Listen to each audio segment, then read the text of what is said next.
দিল্লীত অনুষ্ঠিত ফোৰ্থ ওয়াকো India open international kickboxing প্ৰতিযোগিতাত ডিব্ৰুগড়ৰ সন্তান আলফাজ আলীয়ে দুটাকৈ পদক জয়েৰে ডিব্ৰুগড়লৈ গৌৰৱ কঢ়িয়াই আনিবলৈ সক্ষম।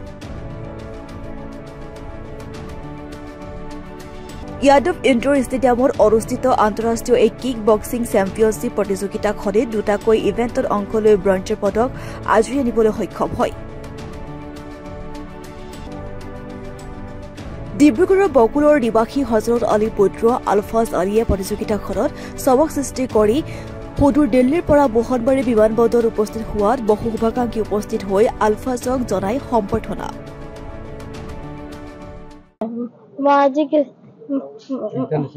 মই ইন্টাৰনেশ্যনেল খেলিব গৈছিলো, একদম ভাল লাগিলে। দুটা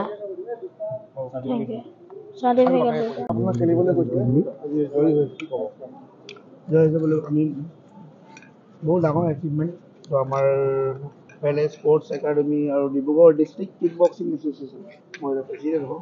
তাতে মই বহুত ডাঙৰ এচিভমেণ্ট হৈছিলে ফাৰ্ষ্ট টাইম আমাৰ, যে ফাৰ্ষ্ট টাইম গৈ আপোনাৰ ইণ্টাৰনেশ্যনেল কিক বক্সিং চেম্পিয়নশ্বিপত আপোনাৰ ক্ৰছ মেডেল পাবলৈ সক্ষম হৈছে।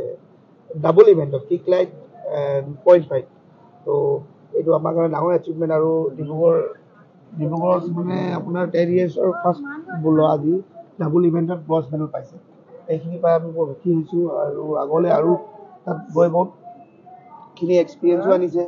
যেনে এক্সপিৰিয়েঞ্চখিনি আপোনাৰ ইণ্টাৰনেশ্যনেল প্লেয়াৰ দেখি তাৰ লগত বহুত প্লেয়াৰৰ পৰা এক্সপিৰিয়েঞ্চ পাইছে, খেলিছে, আহি এতিয়া আৰু নেক্সট গেমছবিলাকত আৰু প্ৰেক্টিছ কৰিব, আগলৈ বাঢ়ি যাব। সেয়ে প্ৰথমে আপোনাক নিউজ চেনেলত মই ধন্যবাদ জনাইছোঁ। 5 তাৰিখে আমাৰ দিল্লীত ইণ্টাৰনেশ্যনেল খেল আছিলে, মোৰ ল'ৰাটোক লৈ গ'লে ছিলেকশ্যন হৈছিলে। দুটা কেটেগৰীত খেলিছিলে, বহুত দেশৰ ল'ৰা আহিছিলে, কমচে কম 36টা দেশৰ ল'ৰা আহিছিলে। তাৰ ভিতৰত ধৰক আপোনাৰ দুটা কেটেগৰী খেলিলে মোৰ ল'ৰাটো, এটা কিক লাইট খেলিছিলে আৰু পইণ্ট ফাইট এটা খেলিছিলে। দুটাতে ইনশাল্লাহ থাৰ্ড মেডেল পাইছে।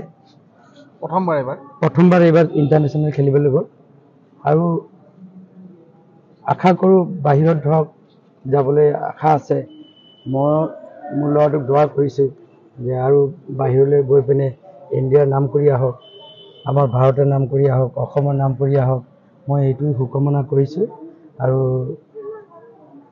আপোনালোকেও দোৱা কৰিব। আৰু ডিব্ৰুগড়বাসীক মই আশা কৰোঁ যে মোৰ ল'ৰাটোৰ কাৰণে আশীৰ্বাদ কৰিব।